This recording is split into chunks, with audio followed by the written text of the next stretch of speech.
опоздали, и он далеко. На миг глаза закрываю и вспоминаю то тепло. Меня уносит в детство.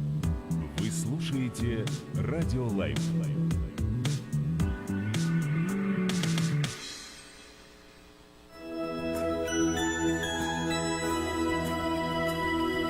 Прибежище и сила.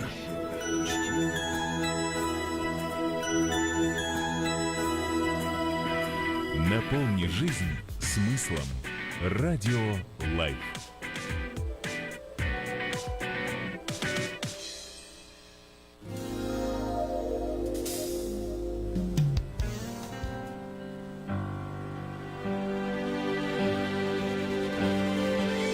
When health is absent, wisdom cannot reveal itself.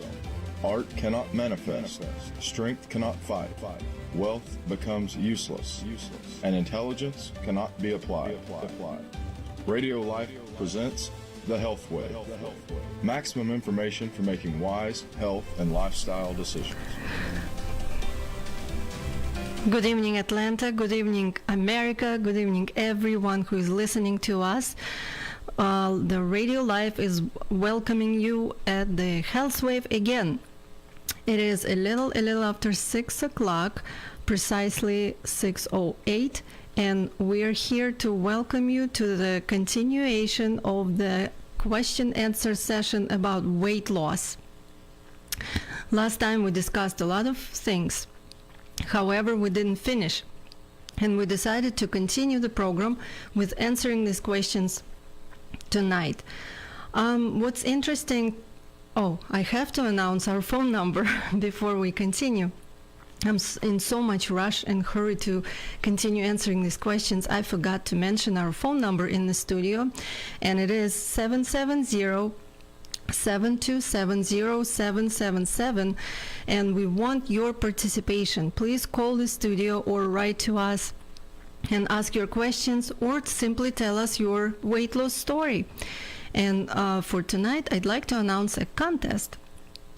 We are going to discuss some recipes, and we want some recipes from you. If you can send us your most favorite salad recipe, or any salad recipe that would be simple but extravagant, then you will receive a prize from Radio Life, and this would be a cookbook of signature salads and vegetable delights by Victoria Barayev. And we are here to start answering the question. So last time we finished with the question, we didn't finish with the question that was about what foods, or if we ever have to cut out something from the diet in order to lose weight. Something like sugar, fat, flour, maybe something else. And the answer was yes, we have to. Otherwise, if you don't change anything, then you will not see any results or any changes in your health. And then we mentioned that, of course, as we all know, common sense, we have to stop eating sugar and flour, especially white flour, white sugar, white rice, and a lot of white things. Sometimes they tell you if it's white, you have to stop eating it, white potatoes, and so on.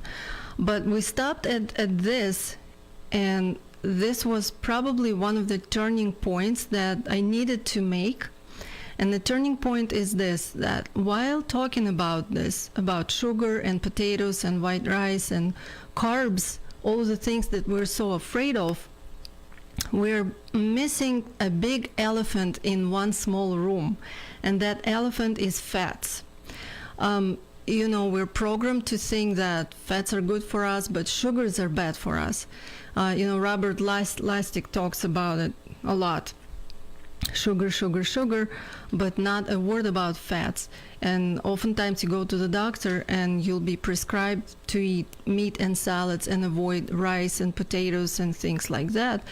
However, we as human beings were designed to eat starches, to eat carbohydrates, to eat complex carbohydrates, things that, we taste, the taste buds on our tongue want to taste the sweet taste. the taste of the mother's milk that we taste when we're born. Therefore, if you don't get this type of foods in a meal, then you will crave them. The mathematic is very simple. You will crave the carbohydrates that you didn't get in a meal. What's interesting that the article that recently came out in the Lancet, very prestigious medical journal, talks about it. It says, prevalence trends tell us what did not precipitate in the U.S. obesity epidemic, explored causes of the obesity epidemic.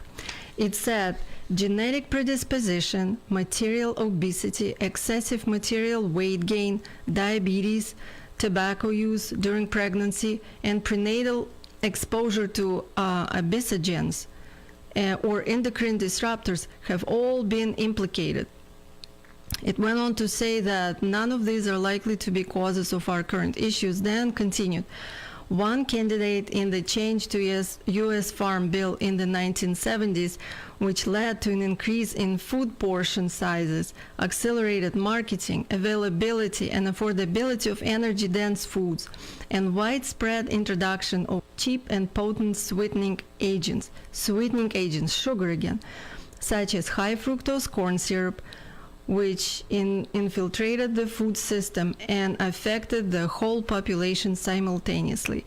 So it talks about marketing, it talks about high dense foods and then sweeteners, high fructose corn syrup. While all of this is true, not a word about excess fats that we get in our diet, unfortunately. So one big elephant, like Dr. McDougall says, is missing in one small room. And that's the problem. That's the main problem that we encounter. So give up the fat and watch your belly go flat. It's very simple. The fat you eat is the fat you wear, like Dr. McDougall says. It's not the sugar, even though it's not a health food, but sugar will rot your teeth, will do some other things, but it's not going to put a lot of weight on you unless it's combined with fats. Sugar and fat together, that's where the problem comes. There is another mechanism I have to mention in the human body that it's called de novo lipogenesis. It's the conversion of sugars into fat, as we are used to think, as we're programmed to think, that sugars turn into fat. However, this mechanism says that the human body is not so efficient in doing that. Cows do, pigs do, but not human bodies. What turns into fat is fructose, because it goes through the liver, and basically, yes, it will raise triglycerides in the bloodstream and has the ability to turn into fat. So we can easily gain weight from high fructose corn syrup and things like that, which is sneaked into many foods. Women are prone to gaining weight from eating a lot of fruit. That's a known fact also. So if you have raised triglycerides in your bloodstream, it would be wise to reduce the amount of fruit you eat, if not stop it for some time. Just a suggestion. So then the next question came. By the way, I wanted to mention something, an article that I came across today in the internet. The cost of obesity in America. So this came out in the Milken Institute of Public Health publication from March 12th of 2018. Some interesting things are written in that article. The obesity rates in the United States have tripled since 1960s and doubled since 1980s. Even from 2011 to 2014, these numbers have changed a lot. By 2014, the rates of obesity have been skyrocketing already. Nearly 70% of Americans are overweight or obese, a national epidemic that contributes to chronic disease, disability, and death, and places a large financial strain on the healthcare system. It's widely recognized. And then it mentions contributing factors of obesity. According to the 2017 State of Obesity Report, The causes of obesity are complex and include individual, social, and environmental factors. But it's clear that most Americans do not eat enough healthy food or get enough physical activity. That's always the cause. The whether or not you have weight gain issues that come from psychological problems, emotional problems, or social problems, whatever problems could be, but diet and exercise would always be at the basis of it. And then it goes into very horrifying numbers. 80%, more than 80%, adults who do not meet the guidelines for both aerobic and muscle strengthening activities. That's, statistics about America. And then more than 80 million of people is the number of Americans who are physically inactive. We're couch potatoes, and it's true. It shows in our statistics. More than 80% of Americans who do not eat enough vegetables. That's no surprise. What do we know? Lettuce and tomatoes. That's all. 40% of people daily calories for children and adolescents aged 2 to 18 that are empty calories, that are really just don't contribute to any nutrition or to health. They're just truly empty calories. And what are they? Sugar and alcohol, things like that. And then more than 70% of Americans who do not eat enough fruit. Even that, because when we get into eating too many sweets and baked goodies, we don't have a palate for just some fresh fruit. It's not good enough for us. Whether actually fresh fruit should be viewed as healthy dessert. A piece of fresh fruit should be good enough to be a healthy dessert. For many people, it's not the same. Before we go to the next question, I wanted to remind that our phone number in the studio is 770-727-0777. Please call us or write to us, send us your questions, or send us your favorite salad recipe. We're waiting because I'd like to share this to everyone who is listening and watching. And the next question that came to us was about gluten. And I like the way it's worded. What kind of beast is gluten? So yes, gluten is a beast. Gluten is not beast, although gluten is protein. But protein not of an animal kind. Gluten is wheat protein. Basically the gooey substance, sticky substance that's found in wheat and oats and rye. Not actually oats, but I would say wheat, rye, barley. That's, those type of grains, they have gluten. In addition to that, gluten is added to many, many products, sauces and gravies and tomato sauces and mustards that you buy from the stores, because it's used as a binding substance. Therefore, many people who have to avoid gluten have to look for the labels, check out labels and read carefully to see if it has gluten or not. But I have to mention one thing, that gluten intolerance is actually very well exaggerated in this country, and not everyone has to be afraid of gluten or has to go gluten-free. You can try and go off of gluten for 3 weeks and see how it makes you feel. You may find that you feel so much better without gluten. If that's the case, then continue doing that. So if you want to continue being gluten-free, then you can still eat whole grains, vegetables, and beans.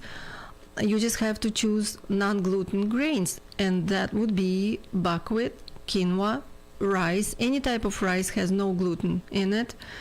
Millet, also a gluten-free grain. And you can always find gluten-free oats. So that's plenty to choose from. So gluten intolerance actually is recognized as a disease called celiac disease. So people who have this condition, they truly have a lot of allergies to gluten, and it manifests in the symptoms like bloating and headache, and it could be all kinds of things, and then mucus production, many different symptoms that tell you that you have something is going wrong, you have some sort of allergies, and then you can go get tested, or you can abstain from gluten for 3 weeks and see if it makes you feel better. So that's about gluten. Whether you are allergic or not, you can definitely go off of gluten, and it usually for the weight loss, it helps to lose weight abstaining from gluten for about 3 weeks or even more. So you can try. Well, personally, I believe that coming off of gluten from time to time is not such a bad idea, just to allow your body to clean out from it. The next question that came was, there are different theories. Eat often, but in small portions. Deprive yourself of breakfast or lunch or dinner. Which is better? Where is the truth? Good question. There was another question very similar to this. Many opinions on the number of meals per day. What is your opinion? There is an opinion that about 5 meals a day as the best. There is an opinion that the gaps should be long enough that there would be a complete process of processing, and only a real feel of hunger is a factor that must be a deciding factor of the time of eating. So that's true. First question can be divided into 2 questions actually. Whether or not we should eat often in small portions, or just have 2 or 3 big meals. That's one question. And the second question, should we skip a meal and go into less meals during the day? Which one is better? Where is the truth? So I would say that generally speaking, eating more often most of the time works much better for many people, just because a lot of people in the United States, and probably in the other countries too, have low blood sugar, whether they feel the symptoms or not. In other words, hypoglycemia. So when blood sugar goes low, that means you want to eat something to pick up the levels of blood sugar. And if you spread your meals throughout the day into 5 portions or 6 smaller portions, you'll do so much better, and your blood sugar will be stable, and you're not going to feel the loss of energy, or you won't feel so tired, in other words. And because you eat smaller portions, you're not going to gain much weight. So smaller meals works much better for most people. However, I've met people who do very well with only 2 meals a day, or just 3 smaller meals a day. There are some people who are truly blessed. They don't even require much food. They can be satisfied on small portions. But those people are a commodity in this country, I would say. A lot more people suffer from overeating, and they can't stop eating. They don't know how to control themselves. So for these people, I would suggest the amount of food you would consume in a day, just divide it into smaller portions and eat more often, and see how it works for you. Do we have to skip breakfast or lunch or dinner? The answer is also a controversial thing, because while I truly believe that breakfast is the most important meal of the day, and the rule, eat breakfast like a king, lunch like a prince, and dinner like a pauper, is a universal rule. And I truly believe it works, because first of all, breakfast means break a fast. You have to, after a long night, you have to break a fast, and you have to eat something to make your body start working and burning calories for the energy. So you have to eat something in order to start that process. And it doesn't have to be a big meal. And then if you eat breakfast and then lunch and then dinner, or you eat smaller meals during the day, then it's less likely that you will overeat at night. So that rule has worked out many times. I've came across people who like to eat late at night. They just can't stop eating late at night. And then they come to me and they say, so what am I doing wrong? Why, I can't, I have to eat at night. So the first answer is you have to look back and see what did you eat throughout the day? Did you skip any meals? Did you eat your breakfast? Did you eat your lunch? Or did you really take a long time between meals? Because if you did, then most likely you'll overeat. I think most of us have experienced it when you go out and you go to work and you have a very long and busy day. You come home tied up, really tired, exhausted, and what do you want to do? First thing, you go to your fridge. You go and make yourself a big plate, and finally the time came you can relax and eat. You're just gulping this food, and you're eating and can't stop. And I got a question for you. Yes. So is any natural way we can suppress our appetite? Yes, and there was a question give like us some that. advices, please. I am going to, let me just come to that question, and I will give you some suggestions. Yes, of course there are. Nature has everything. Nature has already planned out everything for us. So yes, we start overeating. We eat and we finally, so happy. And in addition, what do? We turn on the TV. And while we do that, watching a movie or some our favorite show, we forget about eating. It feels eat even more. Yes, you eat that. even more because it feels so good. You're finally relaxed. Your mind is there in your TV, and you eat your plate and you want more because there is more interesting stuff goes on TV. So why not filling up your plate, right? And then after you finish your dinner, what do you do next? Lay down on the sofa. Before you do that, Drink a lot. Maybe drink a tea, with some sweets. something like a dessert. Yeah. Of course. Oh, I deserved it because I worked so hard today. I made 3 deals and I had so many people I spoke to and I made a lot of money. Oh, I have to, make something nice for myself and I have to eat a dessert, right? Of course. Yeah. But that's what puts us at this problemo. So to speak. We gain weight from doing that. A golden rule, another golden rule I'm gonna give you. Like, don't skip meals, right? So you don't skip your breakfast, first of all.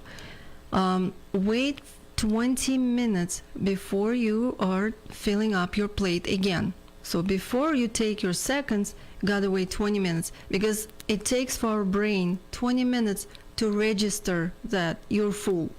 So it's hard. I know it's hard. So if you can't really handle this, if you really have to have something, just go and take more salad or leafy greens or something that is very low calories. Okay, and eat that. And then rest. The reason you want to continue eating because you're still so tight. One good thing, some people practice doing that, is before you sit down to eat, go outside for a walk. Especially if you're used to coming home and going straight to your refrigerator and start eating before you even warmed up your food. You know how some people, while the food is warming up, they already eat. So before you start doing any of it, just change and go outside for a walk. Change the pattern of doing things. This is actually changing the pattern of your life, helps a lot. You develop new habits. And then doing it for 28 or 21 days will help you form a new habit, and then another 21 to 28 days is to reinforce this habit again. If anyone remembers, we had a psychologist here on the show one day, Tanya Zeliger, who talked about it, how we have to form our habits within 28 days and then 28 more days to reinforce the habit. So it's a very good advice from her that we should apply into our life. Another thing that we have to mention about eating more frequently, why it works for people. 3 things, because we get less dependent on the food storage in the body. we have mechanisms in the body that work in case there is famine, in case there is nothing to eat. We tend to store calories. We tend to store things in the form of fat. So if you skip meals, then you reinforce this mechanism and it starts working. So basically you work against you. You try to skip meals thinking, oh, if I don't eat a lot, if I skip meals, if I give more time between meals, then I'll lose weight, then I'm not going to consume this many calories. But it works against you because this mechanism of storing calories in, as fat kicks in. And the more you do that, the less efficient you'll be at burning fat. But do you remember the last time we discussed that? You said don't force yourself to eat if you don't want to. That's true too. And today you said don't skip breakfast. For example, I don't want to eat breakfast. I'm never hungry in the morning, and I know like many people who are not hungry in the morning. And you suggest do not skip a breakfast. Can you Yes, I used to be like that myself too. So you have to look at your schedule, your daily schedule. Oftentimes people don't want to eat breakfast because they ate late at night, the night before. So you wake up, you're not hungry. So when you remember, we talked last time how you should stop eating by 7 o'clock at night, 3 hours, 4 or 5 hours before you go to bed. Then you can't take such a long break, from 5 p.m. or 7 p.m. until 7 or 8 a.m. That's already more than 12 hours. So you will want to eat. So if you retrain yourself, it's going to be much better for you. Remember how we said that if you sleep from 3 o'clock in the morning till 9 o'clock in the morning, you'll feel much worse than if you sleep from 10 p.m. till 7 p.m. Like the same amount of hours, or 6 a.m. The same amount of hours, only it's shifted. Same thing here. If you finish eating earlier in the day and then start eating earlier in the next day, then your body will work so much better and more efficiently is going to burn fat. So it's much better for weight loss. We haven't had anybody sending us recipes, have we? No, we don't. Not yet. Nobody wants the cookbook. I guess we'll keep it to ourselves. But let's continue. We mentioned that the 3 advantages of eating smaller meals is less dependency on the body storage mechanisms, right? And then lower insulin production, which is important because if we don't eat a lot, then the blood sugar doesn't spike up, and then we don't make a lot of insulin. So less insulin is made and more blood sugar is more stable, which is a good thing. And then you'll feel plenty of energy throughout the day, and you actually will feel a lot more energy. You're not gonna get that tired at night. And that's how it should be. And then third thing is improved awareness, which is probably the most important part, is that what we talked about, when your brain, you wait 20 minutes before you take seconds and your brain registers that you ate enough. So if you can take some time to sit down and eat and chew your food in a more relaxed manner, it's so much better. You're not going to overeat this way. And many doctors recommend do not eat, then you do something like watching TV or like working and looking like at your laptop, because your brains, they do not register that you actually have been eaten. Right, and oftentimes there is an example that's brought up. When you come to the doctor, you don't want your doctor to be watching football while treating you, right? Because you want him to pay full attention, to give his full attention to you. Same thing here. We have to give a full attention to our food and not watch TV and not look in our cell phone. Although I know my husband is watching right now or listening, and he's going to say, who is talking? We all are guilty of doing that. And I would say in so many years of practicing healthy way of eating and helping other people, I have to say I'm guilty myself. It's the hardest thing to do, just to eat mindfully, not mindlessly, to sit down, take your plate and then acknowledge your food on the plate and just eat and chew and, without any distraction, without watching TV, without looking into your cell phone. It's very hard to do. It's probably harder than changing your diet. How about eating, many people, they eat really fast. Mm-hmm. How about the habit of eating slowly, only eating fast? Of What would you course. suggest here? Well, Is it possible to learn and to learn how to eat slowly? You just have to do it very consciously, and you have to have this goal to do that. Meaning, to eat slowly, you have to chew your food well. And chewing is also difficult. You have to start chewing at about 30 times per spoon. So 30 Wow. times each spoon, and that's the least amount of chewing. I don't think people do this. Nobody does that. Yeah, that's impossible. Nobody does. But when we gulp our food, when we eat so fast, that's how we gain weight. When you chew your food, you really take time, and that's how your brain registers that you ate enough. In 20 minutes, you'll feel satisfied. And the food digests better. You're not going to be bloated. You're not going to be feeling fat or feeling discomforted, So chewing really helps. Chewing helps to activate lymphatic system. Chewing helps the thinking process also, makes you a lot more clear-headed, and a lot of ideas come to your head while you are practicing good chewing. Doesn't mean you have to chew every meal 30 times per spoon. We don't have that time. We don't have that time. But if you can start doing that, let's say every other day, one meal a day, or on the weekend. And do it for 28 days and then reinforce it for and then 20 reinforce more it days. 28 more days. But doing it every day is hard. I know people who do that. I know people who chew 200 times Wow. per spoon. It's hard. How long is the lunch time then? Yeah, more than 2. But can you imagine, in 20 minutes you're not going to eat much if you do that, but you'll feel full. Beautiful. Yeah, you'll feel full. That's a good suggestion. So try that. It's going to be an interesting experience. The taste of your food in the mouth changes when you chew, because sugars break down into more simple carbohydrates with the digestive amylase, and then food feels tastes much sweeter. Try brown rice and chew it. It's not sweet, but if you chew it and chew, then you'll taste some sweetness in it, because it breaks down in the mouth. And then it's easier to digest it when you swallow it.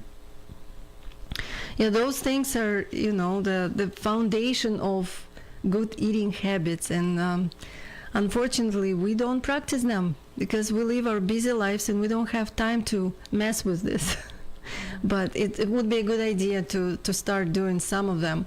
Like we just mentioned, a few things, quite a few, in just one question.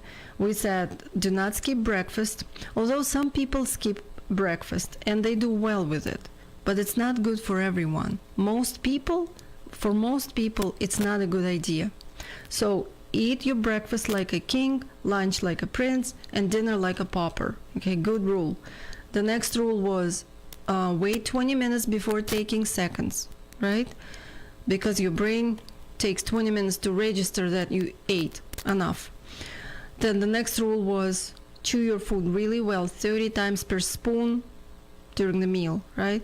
And then do not skip meals, we said that.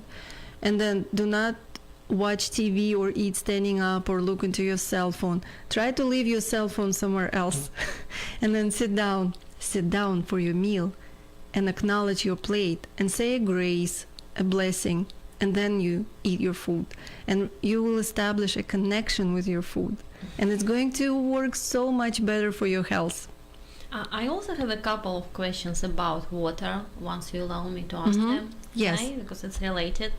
So the first question is about when we should drink water or any other liquid. Can we drink while we eat?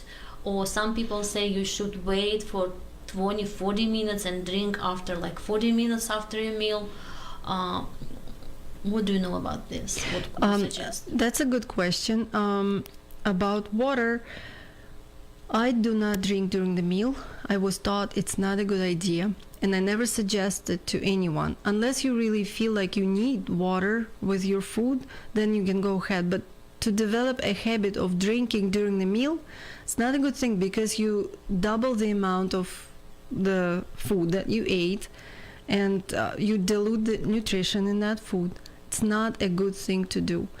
It's best if you drink before and then after. How many minutes before and how many minutes after? Just a few minutes. It doesn't have to be 30 or 40 minutes. But a good thing is to finish up your meal with a cup of hot tea, or like half a cup of hot tea, because that helps to curb your appetite. That's one of the things that helps to curb appetite. Some nice hot tea. But drinking during the meal, I don't suggest, and I don't do it myself. And then you can develop a habit of not doing it. It's really easy. Just drink between the meals. I have heard some specialists suggested do not drink 40-45 minutes after your meal. There are different suggestions, but I think you can try. You can try and see what works better for you. Okay, and another question about the water in general. Some people say you should drink 2-3 liters a day, and that's really works. Some people say I don't want to drink that much. Is that really my thing or not? What would you suggest about this? In fact, there was a question like this too, about water, how much we should drink, 8 glasses a day. How much is a healthy How much is a healthy choice for a person? So the answer cannot be exactly how much, because we all are different. We have different genders, we have different level of physical activity that we perform during the day. So somebody does a really hard physical job outside in the heat. Somebody sits in the air conditioner at the computer all day. So we require different amounts of water depending on the level of our physical activity. Then the next thing, we require different amounts of water depending on our diet also. If your diet is loaded with salt, sugar, fat, and flour, definitely you'll want more than 8 glasses a day. But if you eat a diet of vegetables and beans and plant-based diet, which is already 80% of water or 70% of water, then you're not going to even be thirsty. One thing I noticed when many people that came to me, like occasionally a person comes to a consultation and then goes home. The next day they call me, something's wrong with me. What's wrong? Well, I don't want to drink anything. I think something's wrong with my kidneys because I'm not thirsty. What did I do wrong? Actually, and I always have to say, please calm down. There is nothing wrong. It's actually the opposite. You're doing everything right, because if you're eating lots of salads and vegetables and grains and soups and beans, then your body gets enough water. Naturally, you don't want to drink much. But still, I would say you still need to drink an adequate amount of water. You just have to go by your thirst. And one thing I always suggest is to drink a glass of water in the morning when you wake up, before you eat. On the empty stomach? On an empty stomach. A glass of water with a little bit of lemon juice or apple cider vinegar. Just as, a few drops. But then sometimes after some time you feel like, I've got enough of this acid water. You just want to drink plain water, which is okay. You just have to go by the way you feel. But drinking water on an empty stomach is a very good thing to do. I always do it myself, and I always recommend it to everyone. So during the day, should we force ourselves to drink if we don't want to drink? Sometimes you should, because there are people who just don't develop. Oftentimes you just have to develop a habit of drinking. So many people, they don't drink, they just don't have a habit of drinking, but then they don't even notice when they get dehydrated. When you already feel dehydrated, when you feel thirsty, that means you're overly dehydrated already. So you have to develop a habit of hydrating yourself during the day. So yes, drinking between meals, especially in the summertime, I think it's important. Yeah, not juices, not caffeinated drinks, plain water. Yeah, I have noticed on myself, and I am starting to drink more during the day. I easily lose more weight naturally without doing anything else. Right, because when you drink, you actually make your body not so hungry. You don't feel hunger when you drink a lot. See, already several things we said. Drinking some tea after a meal, drinking between meals helps you curb your appetite. There is also a question about somewhere I had somebody asked me what can be done to help minimize your appetite. Should we take the pills, appetite suppressing pills? Those pills are not there have not been clinical studies about them that would prove that these pills really work, that they are not so dangerous to our health. In fact, some brands of appetite suppressants have been banned in the United States and in England because they really disrupt the hormonal changes messages to the brain. So it's not a good idea to do that.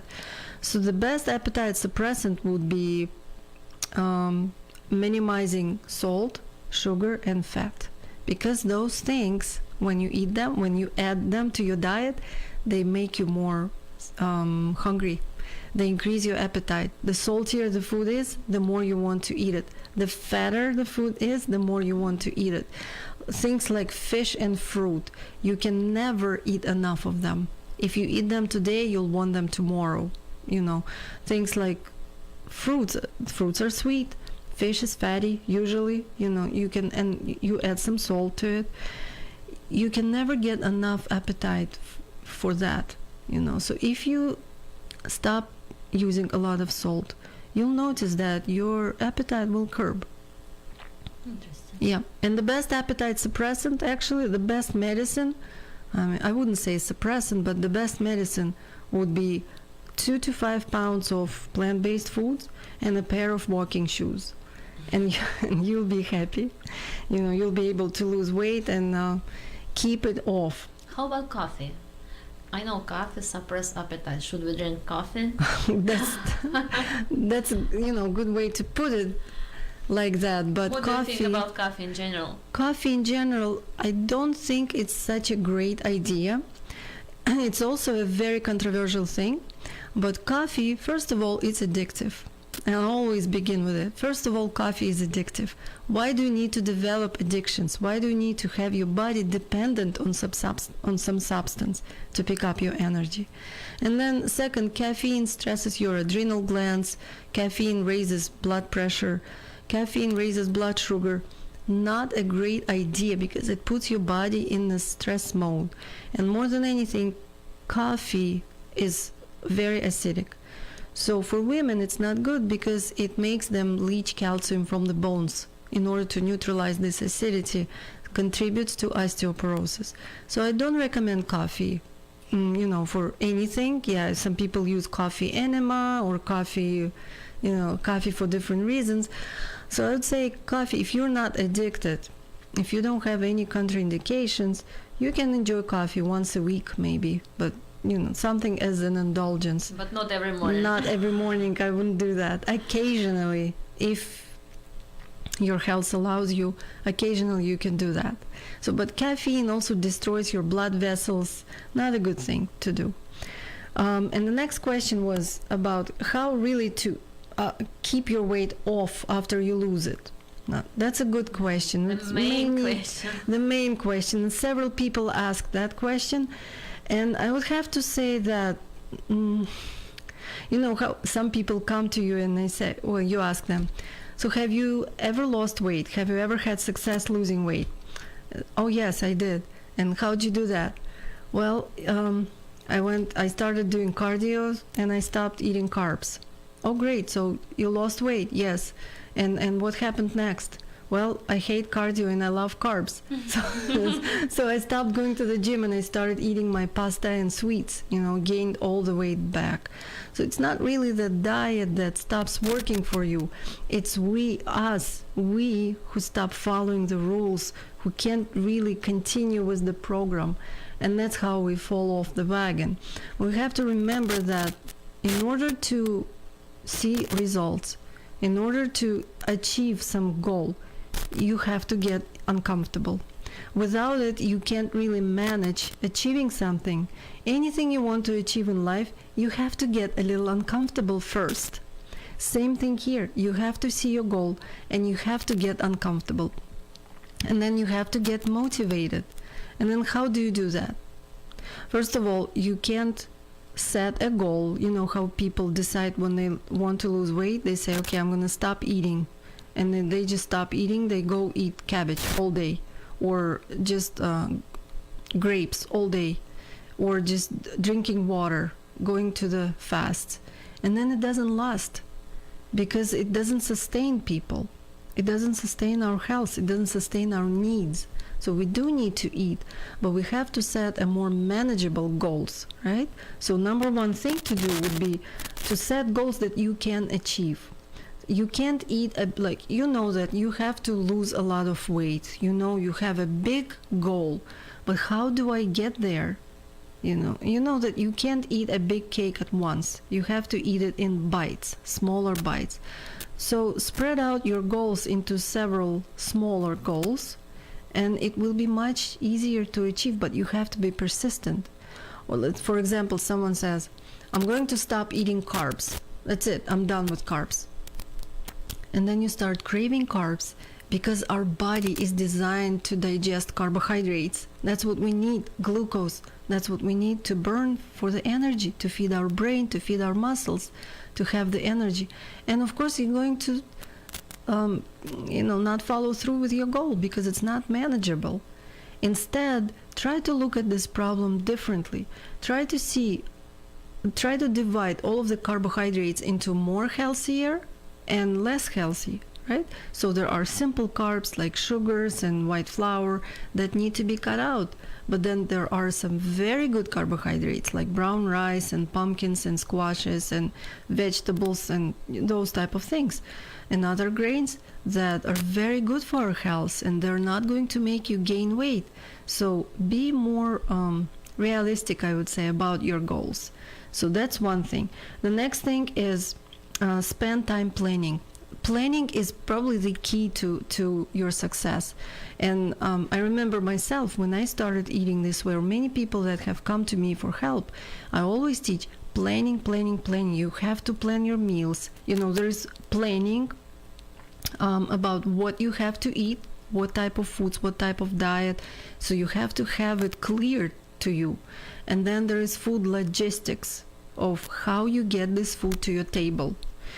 Make a shopping list, go shopping, cooking. So you have to plan it, when you're going to go shopping, when you're going to cook, and when you're going to stock up your refrigerator. So all of these things have to be put in the perspective. And only this way you'll develop a new habit of doing this. This is how I've done. This is how many people have done who really had success with achieving new goals. And then the third thing that's going to help is truly be committed, because that's really important. And you have to see your goal and have a commitment for it. How do you have a commitment? Let's say maybe you have to change your social life. Doesn't mean you have to stop socializing with the friends that you already have, but make them aware that you have some changes in your lifestyle, and that's okay. People understand that. Don't be afraid that you're not going to be accepted into your circles anymore. Nowadays, so many people have restrictions, so people are more understanding about it. If they don't understand, maybe you don't need this type of friends. I don't know. You have to decide. But planning where to go to a restaurant, or how much alcohol you're consuming on a weekly basis, and maybe planning some activities that you normally do, social activities. Just include some more physical activities into the social circles, and that will help you. That's going to help a lot. Just seeing your goal in front of you. And also, one good suggestion, I would say that if you try to lose weight, don't concentrate on weight loss. Concentrate on other things, on improving your health, on acquiring some new habits, learning how to cook new foods, some new recipes. By the way, did we get any recipes? Not yet. Not yet. Okay. And that's okay. Then I'm going to share my recipe with you, my favorite salad recipe. You take daikon radish, big long daikon radish, and then you need 3 things: daikon, carrot, and green apple. My husband knows this recipe because we make it a lot. And then you grate it, all 3 things in equal amounts. You grate it on a fine grater, and then squeeze a few drops of lemon on it, mix it, and a very nice salad for your breakfast. Easy to make, but very good for weight loss. It helps to detoxify your liver and helps you shed off these pounds. Very easy. Thank you. Hmm. Nice So recipe. try it. Let me know how you liked it. Okay. I can post this recipe on the Health Wave page on Facebook also Yes, please. for everyone to see. We have a couple more minutes and we can answer one more question. Eat more fruits and veggies. Are they all equal? Are bananas and corn bad? Okay. So I would say that when I say eat fruits and veggies, I always want to rephrase it. I want to say eat veggies and fruits. So vegetables would be more important, and then fruit. Fruit should be minimized because it's loaded with fructose. We already mentioned it. So fruit should be eaten in a smaller quantities, like 1 or 2 a day, no more than that. And then in terms of bananas and corn, bananas is higher in sugar and calories, and then corn is more of a starchy food. It's not bad. You can still eat them. But if you try to lose weight, I would say minimizing some starchy foods would be a good idea. Minimizing potatoes, I don't know, the amount of whole grains would be a good idea. Not exclude them, but just minimize. And corn as well. And then more concentrate more on things like different color vegetables, like bell peppers and tomatoes, I don't know, colored vegetables, radishes, and then onion and radish family for sure. Things like onions and leeks and chives and green onions, as well as radish family, daikon radishes, turnips, and there are Korean radishes and Japanese radishes. So all these vegetables are great, and they can be a big part of your diet. So it will help you lose weight. This was a good question. So now I want to sum up. We've got 5 rules that I'd like for everyone to remember and take away with this 2 weight loss sessions. Golden rules. Eat your veggies, have less wedges. That's one rule. Okay, we just said about it. Give up fat, watch your belly go flat. Less fats, less added fats, less oils and saturated fats like butter and fat that comes from meat and chicken and stuff. By the way, there was a question if chicken is better than meat. I'd say no. Chicken actually has even more fat than meat. Not any better. And then you'll huff and puff if you eat a lot of stuff, meaning don't overeat. Eat smaller meals, smaller amounts. And then with that rule, we have another rule. Wait 20 minutes before you take seconds. And then rule number 5, burn calories, not gas. More movement. Movement is life. And on this note, I'd like to finish. Unfortunately, we didn't get any more recipes or stories tonight, but I'd like to finish with this and leave you with your weight loss goals. Stay on the wave of health, and we'll see you next Thursday at 6 o'clock. Be well.